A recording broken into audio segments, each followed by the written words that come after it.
നമസ്കാരം. ബിസിനസ് സ്റ്റഡീസിന്റെ മറ്റൊരു വീഡിയോ ക്ലാസ്സിലേക്ക് സ്വാഗതം. ഇന്ന് നമ്മൾ ഡിസ്കസ് ചെയ്യുന്നത് ഫിനാൻഷ്യൽ മാനേജ്മെന്റ് എന്ന ചാപ്റ്ററിൽ ഫിനാൻഷ്യൽ പ്ലാനിങ് എന്താണെന്നുള്ളതാണ്. ഓക്കെ, ഫിനാൻഷ്യൽ പ്ലാനിങ് എന്ന് പറഞ്ഞു കഴിഞ്ഞാൽ ഫിനാൻസിൽ നമ്മൾ എന്ത് ചെയ്യുക, പ്ലാൻ ചെയ്യുക. അതായത് നമ്മുടെ കയ്യിലുള്ള ധനത്തെ കുറിച്ച് നമ്മൾ മുൻകൂട്ടി എന്ത് ചെയ്യുന്നു, കാര്യങ്ങൾ പ്ലാൻ ചെയ്യുന്ന ഒരു പ്രക്രിയയാണ് financial planning. And the process of planning is employed in finance is called financial planning. അപ്പോൾ തന്നെ ഫിനാൻഷ്യൽ പ്ലാനിങ് എന്ന് പറയുന്നത് പ്രധാനമായിട്ടും എന്തൊക്കെ കാര്യങ്ങളാണ് ഇതിനകത്ത് ഉൾക്കൊള്ളുക? ഒന്ന്, എസ്റ്റിമേഷൻ, നമ്മൾ കണക്ക് കൂട്ടുന്നത്. അതുപോലെ പ്രൊക്യൂർമെന്റ്, നമ്മൾ കരുതി വെക്കുക, സൂക്ഷിച്ചു വെക്കുക. അതുപോലെ തന്നെ യൂട്ടിലൈസേഷൻ, നമ്മൾ ഉപയോഗപ്പെടുത്തുന്നത്. And administration of funds, administer ചെയ്യുക, അതായത് ഭരണ കാര്യങ്ങളിൽ ശ്രദ്ധ കൊടുക്കുക. ഈ 4 കാര്യങ്ങളാണ് financial planning: estimation, procurement, utilisation and administration of funds. Financial planning refers to the process of estimation, procurement, utilization and administration of funds.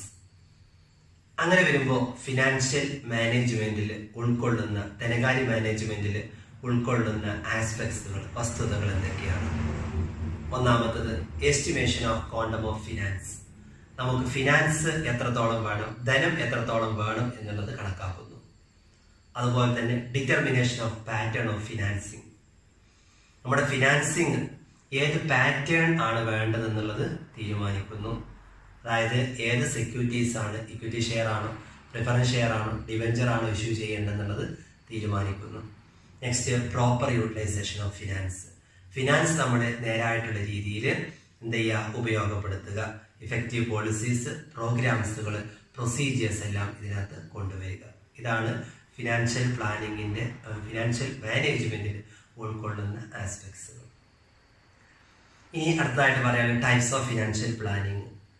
ധനകാര്യ ആസൂത്രണത്തിന്റെ ടൈപ്സ് ഏതൊക്കെയാണ്?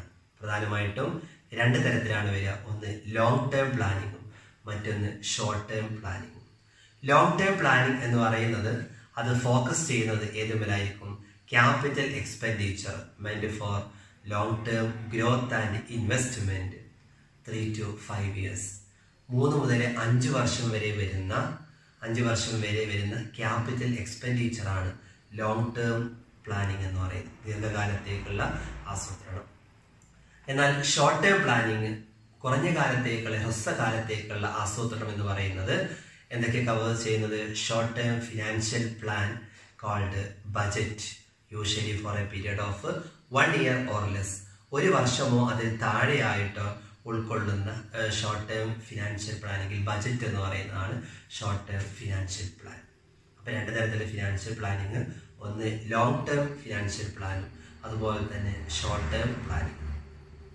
ഇനി ഫിനാൻഷ്യൽ പ്ലാനിങ്ങിന്റെ ഒബ്ജക്റ്റീവ്സ്, സാമ്പത്തിക ആസൂത്രണം, ധനകാര്യാസൂത്രണത്തിന്റെ ലക്ഷ്യങ്ങൾ എന്തൊക്കെയാണ്? ഒന്നാമത്തെ, to ensure the availability of funds whenever required. നമുക്ക് എപ്പോഴാണോ ആവശ്യമുള്ളത് ആ സമയത്ത് ഫണ്ടുകൾ എന്ത് ചെയ്യുക, ഉറപ്പുവരുത്തുക. രണ്ടാമത്തെ, to see that the firm does not arise resources unnecessarily. അത്യാവശ്യമല്ലാത്ത സമയത്തുകൾ റിസോഴ്സസുകൾ നമ്മൾ എന്ത് ചെയ്യുക, അല്ലെങ്കിൽ ഫണ്ടുകൾ കണ്ടെത്താതിരിക്കുക, അല്ലെങ്കിൽ ആവശ്യമുള്ള സമയത്ത് മാത്രം എന്ത് ചെയ്താൽ മതി, അവിടെ ഫണ്ടുകൾ ഉണ്ടാക്കിയാൽ മതി. There is no require, no idle funds. ഫണ്ടുകൾ എന്ത് ചെയ്യാൻ പാടില്ല, ഒരിക്കലും കെട്ടിക്കിടക്കുന്നൊരവസ്ഥ ഉണ്ടാവരുത്. നമുക്ക് എന്ത് ചെയ്യും, കോസ്റ്റ് കൂടുതലായിട്ട് വരും. പ്രധാനമായിട്ടുമുള്ള 2 ലക്ഷ്യങ്ങൾ: to ensure the availability of funds whenever required. Second point, to see that the firm does not arise resources unnecessarily. അടുത്ത ഇനി ഇമ്പോർട്ടൻസ് ഓഫ് ഫിനാൻഷ്യൽ പ്ലാനിങ് ആണ്. ഫിനാൻഷ്യൽ പ്ലാനിങ്ങിന്റെ പ്രാധാന്യം എന്തൊക്കെയാണ്? ഒന്നാമത്, ഫോർകാസ്റ്റിംഗ്. പ്ലാനിങ് എന്ന് പറഞ്ഞാൽ തന്നെ എന്താണ്? ഫോർകാസ്റ്റ് ചെയ്യുക എന്നതാണ്, അല്ലെ? What to do, how to do and when to do this. Forecasting എന്നുള്ളത്, അതായത് ഫ്യൂച്ചർ എന്ന് പറയുന്നത് എപ്പോഴും എന്തായിരിക്കും, അൺസർട്ടൈൻ ആയിരിക്കും. അപ്പൊ അതുകൊണ്ട് എന്തായിരിക്കും, നമ്മളതിന് ഫോർകാസ്റ്റ് ചെയ്യുന്നുണ്ട്. അതുപോലെ തന്നെ ഫിനാൻഷ്യൽ പ്ലാനിങ്ങിന്റെ മറ്റൊരു ഇമ്പോർട്ടൻസ് ആണ് അവോയ്ഡിങ് അൺസർട്ടൈനിറ്റീസ്. ഭാവിയുള്ള അനിശ്ചിതത്വങ്ങളെല്ലാം തന്നെ എന്ത് ചെയ്യുന്നു, ബിസിനസ് ഒഴിവാക്കുന്നുണ്ട്. ഭാവിയിലെ ഫ്യൂച്ചറിലേക്ക് വേണ്ട കാര്യങ്ങൾ പ്രിപ്പയർഡ് ആകുന്നു. നെക്സ്റ്റ് പോയിന്റ് ആണ് കോർഡിനേഷൻ. അതായത് വ്യത്യസ്ത ബിസിനസ് ഫങ്ഷൻസുകൾ കോർഡിനേറ്റ് ചെയ്യുന്നതിന് എന്ത് ചെയ്യുന്നുണ്ട്, ഫിനാൻഷ്യൽ പ്ലാനിങ് സഹായിക്കുന്നു. നെക്സ്റ്റ് റെഡ്യൂസസ് വേസ്റ്റേജസ് കുറക്കാൻ വേണ്ടിയിട്ട് നമ്മളിങ്ങനെ കാര്യങ്ങൾ ഡീറ്റെയിൽഡ് ആയിട്ടുള്ള പ്ലാൻ ഓഫ് ആക്ഷൻ കൊണ്ട് ഒരുപാട് വേസ്റ്റേജസ് റെഡ്യൂസ് ചെയ്യാനായിട്ട് സാധിക്കുന്നു. നെക്സ്റ്റ് പോയിന്റ് ആണ് linkage. Financial planning tries to link the present with the future. നിലവിലുള്ളതും ഭാവിയിലുള്ളതുമായിട്ടുള്ള കാര്യങ്ങൾ എന്ത് ചെയ്യാൻ പറ്റുന്നത്, ലിങ്ക് ചെയ്യാൻ വേണ്ടിയിട്ട് ഫിനാൻഷ്യൽ പ്ലാനിങ് സഹായിക്കുന്നു. നെക്സ്റ്റ് ലാസ്റ്റ് ഇമ്പോർട്ടൻസ് ആണ് ഈസി ഇവാലുവേഷൻ. വളരെ എളുപ്പത്തിൽ നമുക്ക് എന്ത് ചെയ്യാൻ പറ്റും, അതായത് ബിസിനസ് സെഗ്മെന്റ്സുകൾ വളരെ ഡീറ്റെയിൽഡ് ആയിട്ടുള്ള ഒബ്ജക്റ്റീവ്സുകളെല്ലാം തന്നെ ഇവാലുവേറ്റ് ചെയ്യാനായിട്ട് സാധിക്കും. ഇത്രയാണ് ഫിനാൻഷ്യൽ പ്ലാനിങ്ങിന്റെ ഇമ്പോർട്ടൻസ്. ഇനി അടുത്തൊരു ടോപ്പിക്കാണ് ക്യാപിറ്റൽ സ്ട്രക്ചർ, മൂലധന ഘടന. എന്താണ് ക്യാപിറ്റൽ സ്ട്രക്ചർ? അതായത് ഒരു കമ്പനിക്ക് ഏത് തരത്തിലുള്ള സെക്യൂരിറ്റീസ് ആണ് കൊടുക്കേണ്ടത്, ഇഷ്യൂ ചെയ്യേണ്ടത്.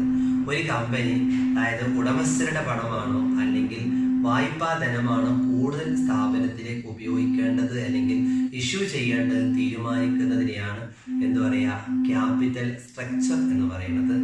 Capital structure of a company refers to the type of securities to be issued and proportionate amount that make up the capitalization.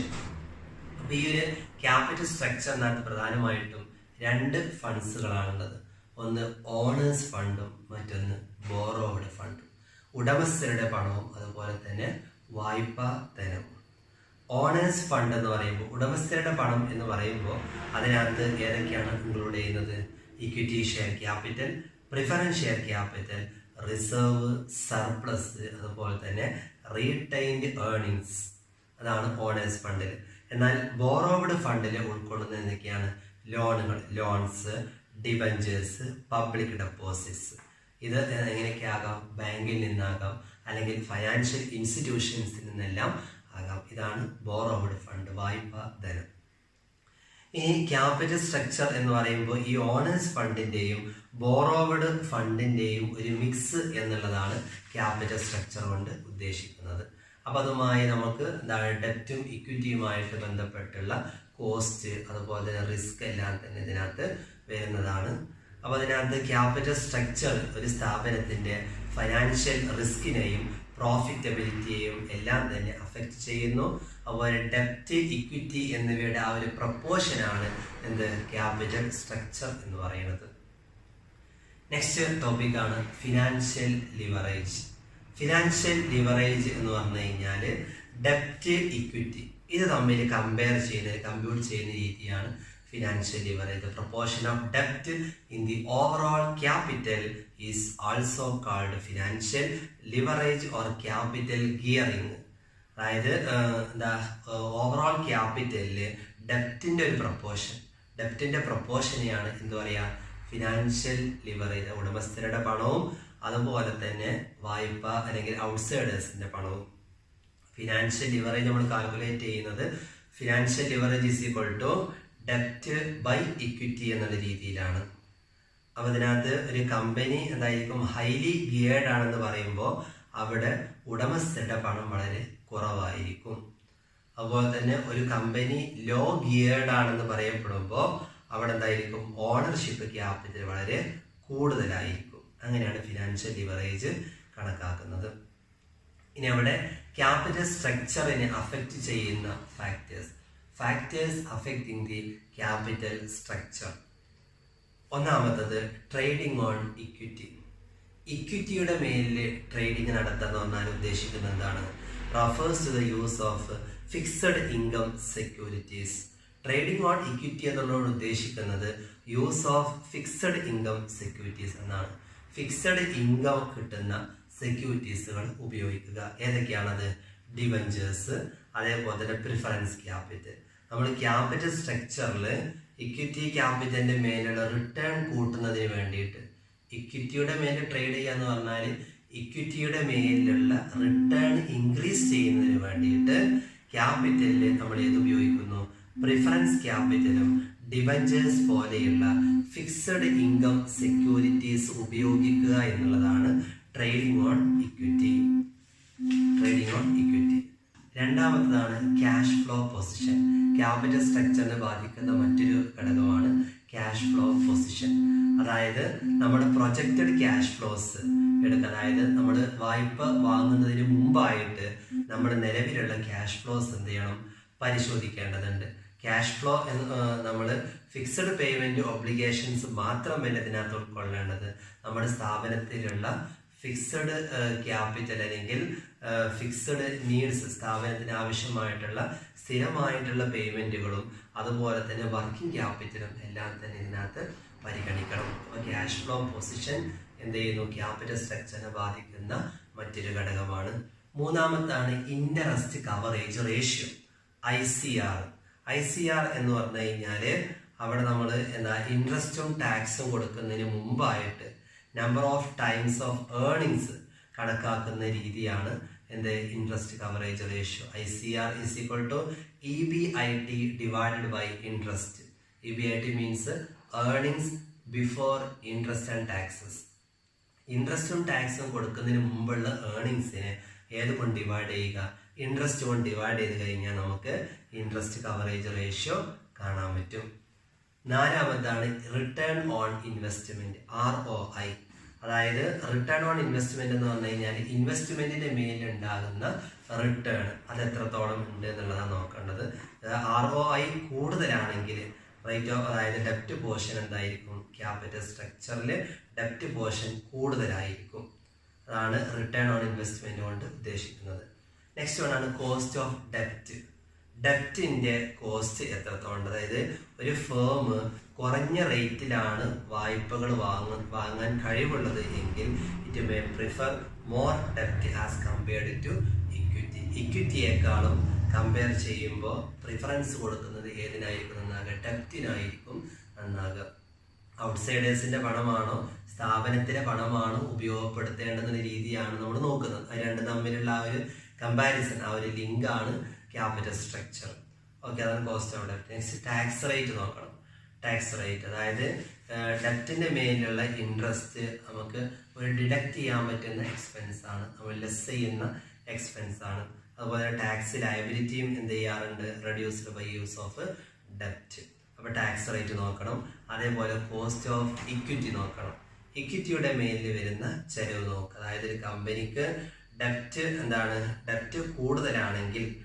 കൂടുതലാണ് എന്നുണ്ടെങ്കിൽ കോസ്റ്റ് ഓഫ് ഇക്വിറ്റി എന്ത് ചെയ്യാം, അതുപോലെ തന്നെ ഷെയർ പ്രൈസും കുറയാൻ സാധ്യതയുണ്ട്. അപ്പോൾ ഇക്വിറ്റിയുടെ മേലുള്ള ചെലവ് നോക്കണം. അതേപോലെ മറ്റൊരു പോയിന്റാണ് ഫ്ലോട്ടേഷൻ കോസ്റ്റ്. ഫ്ലോട്ടേഷൻ കോസ്റ്റ് എന്ന് പറഞ്ഞു കഴിഞ്ഞാൽ സെക്യൂരിറ്റീസ് നമ്മൾ ഇഷ്യൂ ചെയ്യുന്ന സമയത്ത് വരുന്ന ചെലവുകൾ അത് ഏതൊക്കെയാകാം, അണ്ടർ റൈറ്റിംഗ് കമ്മീഷൻ ആകാം, അതേപോലെ ബ്രോക്കറേജ് ഫീസ്, പിന്നെ അതുപോലെ തന്നെ പ്രോസ്പെക്ടസ് പ്രിന്റ് ചെയ്യാൻ വേണ്ടി വരുന്ന എക്സ്പെൻസുകൾ, ഇതിനൊക്കെയാണ് എന്താ പറയുക, ഫ്ലോട്ടേഷൻ കോസ്റ്റ് എന്ന് പറയാം. സെക്യൂരിറ്റീസുകൾ അതായത് ഡിബഞ്ചേഴ്സ്, ലോൺസുകൾ ഇതെല്ലാം തന്നെ ഇഷ്യൂ ചെയ്യുന്ന സമയത്ത്, നൽകുന്ന സമയത്ത് അതിന് വരുന്ന കമ്മീഷന്, ബ്രോക്കറേജ്, പ്രോസ്പെക്ടസ് പ്രിന്റ് ചെയ്യാൻ വേണ്ടി വരുന്ന ചെലവിനെയാണ് എന്താ പറയുക, ഫ്ലോട്ടേഷൻ കോസ്റ്റ് എന്ന് പറയാം. ആ ഫ്ലോട്ടേഷൻ കോസ്റ്റ് എന്നുള്ളതും ക്യാപിറ്റൽ സ്ട്രക്ചറിനെ ബാധിക്കുന്നു. Next risk consideration. ക്യാപിറ്റൽ സ്ട്രക്ചറിൽ പരിഗണിക്കേണ്ട മറ്റൊന്നാണ് റിസ്ക് എത്രത്തോളം ഉണ്ട്. ആ ബിസിനസിന്റെ റിസ്ക്, ഫിനാൻഷ്യൽ റിസ്ക്, ബിസിനസ് റിസ്ക്കും എന്ത് ചെയ്യുന്ന അതിനെ ഡിപ്പെൻഡ് ചെയ്തിരിക്കുന്ന രീതിയിലാണ് ടോട്ടൽ റിസ്ക് നമ്മൾ കണക്കാക്കേണ്ടത്. Next flexibility.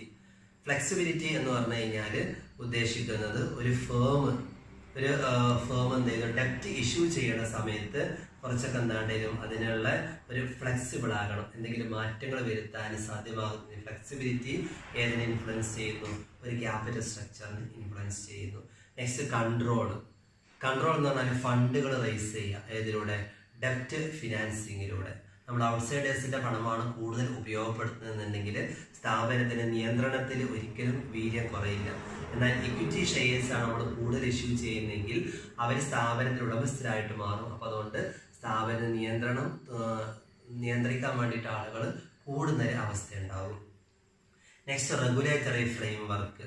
അതായത് ഒരു കമ്പനിയുടെ പ്രവർത്തനങ്ങൾ, law controls operations of a company.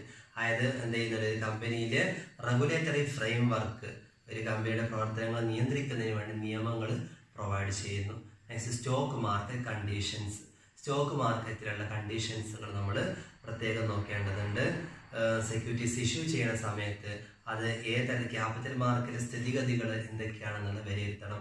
Next capital structure of other companies. മറ്റുള്ള കമ്പനീസിന്റെ ക്യാപിറ്റൽ സ്ട്രക്ചർ, ഡെപ്റ്റ് ഇക്വിറ്റി റേഷ്യോസ് എല്ലാം തന്നെ അതുപോലെയുള്ള കമ്പനികളുടെ ഡെപ്റ്റ് ഇക്വിറ്റി റേഷ്യോസ് പരിഗണിക്കുക. ഇത്രയാണ് ക്യാപിറ്റൽ സ്ട്രക്ചറിനെ ഇൻഫ്ലുവൻസ് ചെയ്യുന്ന ഫാക്ടേഴ്സ്. ഏതൊക്കെയാണ്? Trading on equity, next cash flow position, interest coverage ratio, return on investment, cost of ഡെപ്റ്റ്, tax rate, cost of equity, flotation cost, risk consideration, flexibility, control, regulatory framework, stock market conditions, capital structure of other companies.